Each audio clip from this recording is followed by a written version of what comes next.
సమాధానం లేకపోతే మన కుటుంబంలో శాంతి, సమాధానం, నెమ్మది అటువంటి ఏమాత్రం లేకుండా మన కుటుంబము అల్లకొల్లలో ఉంటుందండి. గమనించి వెళ్ళారా? కాబట్టి సమాధానకర్త అయిన దేవుడిని మనం ఆరాధించేసినప్పుడు ఆ సమాధానకర్త అయిన దేవుడు మనతోటి మన కుటుంబంలో మనం నివసించేస్తాం. ఆయన ఉండాలంటే ఆయనకి ఇష్టమైన కార్యాలు మనం చేయవలసిన వారి ఉన్నాము.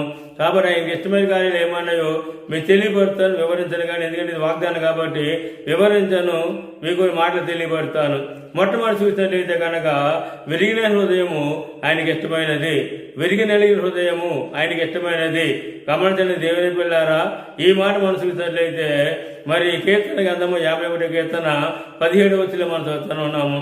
కాబట్టి మనం విరిగిన హృదయముతో ప్రార్థన చేయగా దేవుడికి ఇష్టం కాబట్టి మరి మన ప్రార్థన ఆలగించి మన జీవితంలో ఏం చేస్తాడైనా కూడా సమాధానం ఇచ్చే దేవుడే ఉన్నాడు. రెండో మాట చూసినట్లయితే సజీవ యాగముగా మన